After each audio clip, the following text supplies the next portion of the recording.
Okay, let me tell you guys something. You were just saying how you hope that the strippers are female because you don't want to be seeing dick. Let me tell you something. When I watch pornography, I cannot look at a single dick and be aroused. No.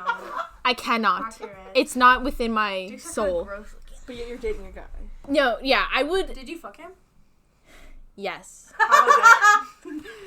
But when you watch porn, Was it with his dick? But when I watch porn, when I look at a dick, I'm like, if that thing can't go inside me, I don't want it. I don't want it. Disgusting. I can only watch women. And I'm not even kidding. If What'd I miss? If my porn is not lesbian, I cannot watch it. I do not get aroused and I can't have I had a really it. weird dream that I ate out like an Asian, like 80-year-old lady, and her pussy was like.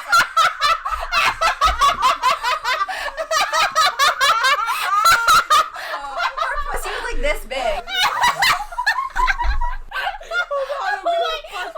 Wait. For the audio listeners, how big is that? Like a foot? I don't know. Like Yeah, it was like giant. It was a giant vagina. Wait. How old was She was 80, like at least. Like Asian no racing, but she was really wrinkly. She was really wrinkly, and I enjoyed it, I think. Did you wake up horny from that dream? No. Then did you really enjoy it? Yeah, Wait, really. was it a